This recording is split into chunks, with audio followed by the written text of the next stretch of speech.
நட்டு வாசல் கொண்டு வந்து அதே போல் 100 கதிர் வந்துட்டு ஒரு குத்துக்கு 4 கிலோ இருந்தது, 4 சதவீதம் 1 கிலோ இருந்தது. அப்போ ஏக்கருக்கு 4 டன் வாசல் எடுத்தாச்சு. அவங்க டெஸ்ட் அறுவடை வந்து 2-3 இடத்துல டெஸ்ட் அறுவடை பண்ணுறாங்க. இந்த இடத்துல போய் அறுத்து பார்க்குறாங்க, அந்த இடத்துல போய் அறுத்து பார்க்குறாங்க, எங்கே தான் அறுத்து பார்த்தாக்கா எல்லா இடத்துலையுமே 4 டன் மகசூல் காமிக்குது. அப்புறம் இயந்திரத்தை விட்டு அறுவடை பண்ணி அதையும் காமிட்டாங்க. அது கொஞ்சம் பழுதடைந்த இயந்திரம், கொஞ்சம் நெல் கொஞ்சம் சேதமாச்சு. அது 3892 வந்தது, ஒரு 100 கிலோ குறைஞ்சிருந்தது. அதை தான் எழுதுனாங்க. ஏன்னா கொஞ்சம் நெல் சேதமாயிருக்கலாம், அது வேண்டாம் 3 டன்னுக்கு மேலே வந்து அது கோதுமை பெருமாள் 4 டன் தான் ரெக்கார்ட் பண்ணிட்டோம். இந்த மாதம் ரெக்கார்ட் பண்ணி இவருக்கு வந்து கின்னஸுக்கும் அனுப்புகிறோம்னு சொல்லி தபால் அனுப்புனாங்க, விருதுக்கு அனுப்புனாங்க. இவங்க ஆய்வு பண்ணி அனுப்பினோடனே ஆட்சி மாறி போச்சு. திமுக ஆட்சி போயிட்டுது, அதிமுக ஆட்சி வந்துட்டுது. அந்த கடிதம் போயிடுச்சு, அப்படியே உடம்புல போயிட்டுது. அது அப்படியே ஒன்றும் போட்டாங்க, விருது கிடைக்கல, ஒன்றும் கிடைக்கல. ஆனால் ஏகப்பட்ட விருது வாங்கியிருக்காங்க. நிறையா தொண்டு பெறவங்க நிறைய பேர் விருது கொடுத்துருக்காங்க. நிறைய பேர் இந்த மாரி விழாவில் கூட்டு விருதுலாம் கொடுக்குறாங்க. நூற்றுக்கணக்கான விருதுலாம் வாங்கி வச்சுருக்காங்க. அப்புறம் அது அப்படியே கிடந்தது. மறுபடியும் கூட முதலமைச்சருக்குலாம் லெட்டர் எழுதி பார்த்தேன், அது ஒன்றும் கிடைக்கல. அப்புறம் திமுக ஆட்சி வந்ததுக்கு அப்புறம் தஞ்சாவூர் பனகல் பார்க்கில் ஒரு மீட்டிங் போட்டிருந்தாங்க. அங்கே போய் ஒரு மனு கொடுத்தேன். இது ஒரு முக்கியமான செய்தி, கொஞ்சம் கவனமாக கேளுங்க. என்னன்னு கொடுத்தேன் தெரியுமா? நம்ம வேளாண்துறை அமைச்சர் எம்ஆர் பன்னீர்செல்வத்துக்கு ஒரு மனு கொடுத்தேன்.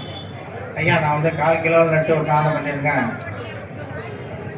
இதுதான் சாத்தியப்படும். நீங்கள் எஸ்ஆர்ஐன்னு கொண்டு வர்றீங்க. எஸ்ஆர்ஐன்னு ஒருத்தராலே நட முடியாது. தமிழ்நாட்டில் ஒரு விவசாயி கூட நடவும் முடியாது.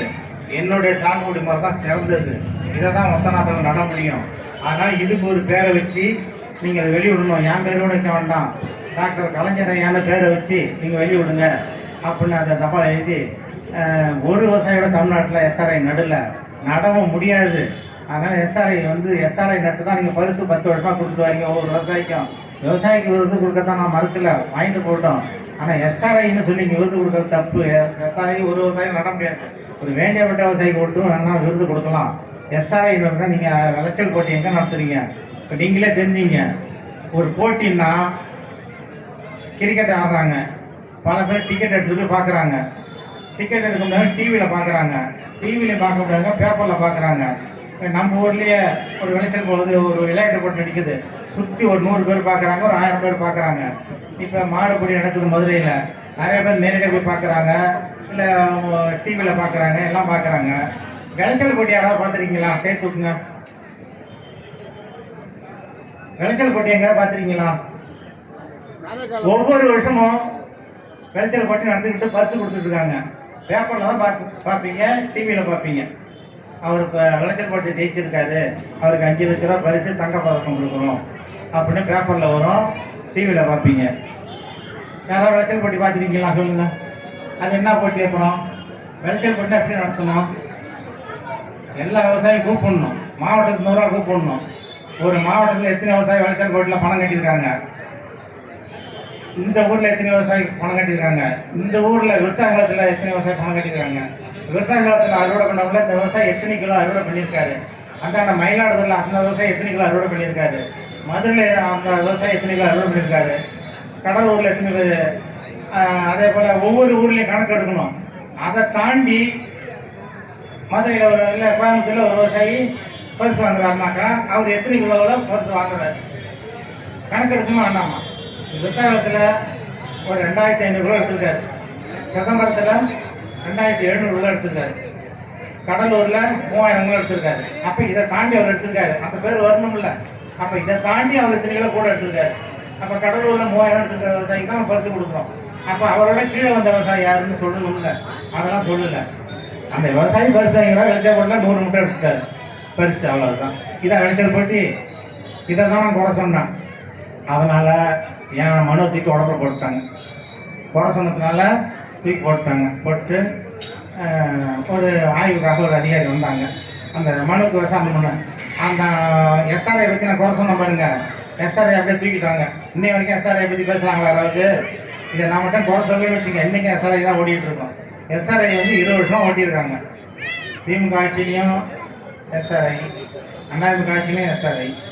திருநெல் சாகுபடி, அடுத்தபடி ஒரு பேர் வைப்பாங்க, ராஜராஜன் கலைஞர் வச்சார்.